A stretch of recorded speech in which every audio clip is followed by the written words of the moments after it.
said as well, Helvetica is basically like an oxygen. It's there, but it's invisible. So people can use it basically everywhere, and it will fit with anything.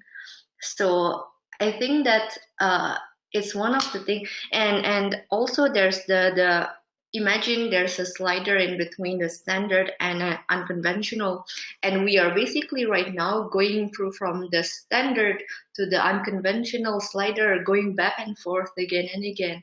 And I think that in the coming years it will become more and more obvious, because there's so much more interest in type design these days, especially with the young people. And yeah, it's very interesting. We can keep going on and on about it, but yeah. I mean, we have a lot of time, so we can keep talking. We have another 30 minutes to keep discussing.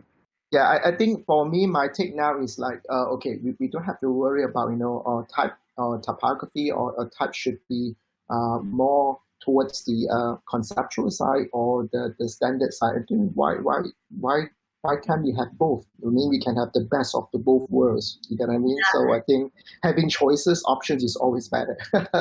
Yeah. I think the problem is with kind of inherent human necessity to classify everything. Yeah. Yes, you have to kind true. of put labels on things, and that is probably the reason why. Yeah. Because I have a little bit of that too. Like, I love to classify things. I love history, like, Yeah. But just don't overdo it. because imagine if the new alphabet from Wim Krall, if we put that as the conventional, I think it's possible, but it will take so many more time, because really legibility and readability, it's something that is passed on. Because why do Chinese people can read Chinese characters, and Koreans can read Korean characters, but we cannot? It's basically just because type is a visual language of how we talk, and it's a tradition as well, basically. So it's another topic again. Type is a tradition as well. So yeah, it's very diverse. So yeah, I think when at the point when we have more treatment applied to the type, okay, and that is also another thing that I feel when we talk about conceptual type.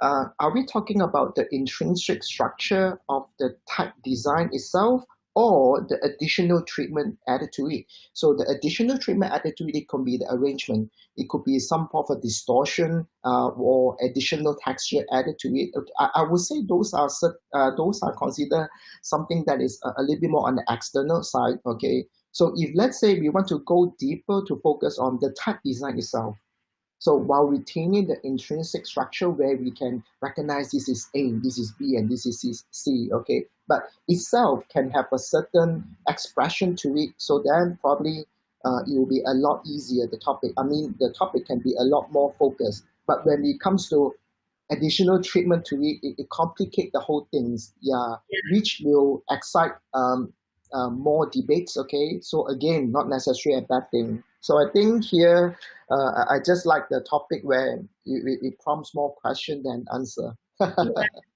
Yeah, it's interesting. That's why, but also it needs a lot more research on this, because there's already starting to be a lot more research on legibility and readability.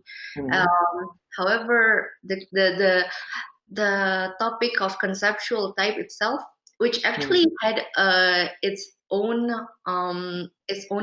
convention a few years back, I think in 2011, was starting to be there, but people are already so used to so many different typefaces now that it's kind of the norm as well. So it's the line between standard and conceptual type, it's getting blurry right now.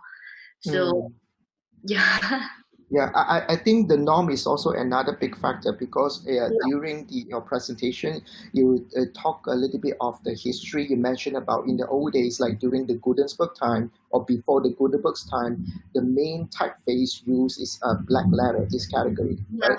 So at that point, no one mentioned about the legibility, the readability of black letter. So it's when I just try to read a few lines, it's quite it's not that comfortable.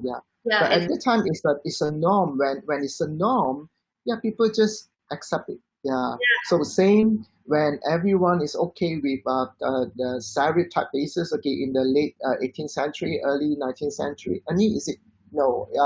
Late 18th century, 19 something. Where we have when the sans serif started to get traction and popularity. So I think at that point, it's like, why not? So I think once we are in the 1950s, 60s, where sans serif hit the peak of its popularity, then people kind of, sans serif is not bad too. So I think norm is also another another big factor. Because the first the first known sans serif, which is the Caslon sans by William Caslon Jr., it was rejected, and people really did not like it at first.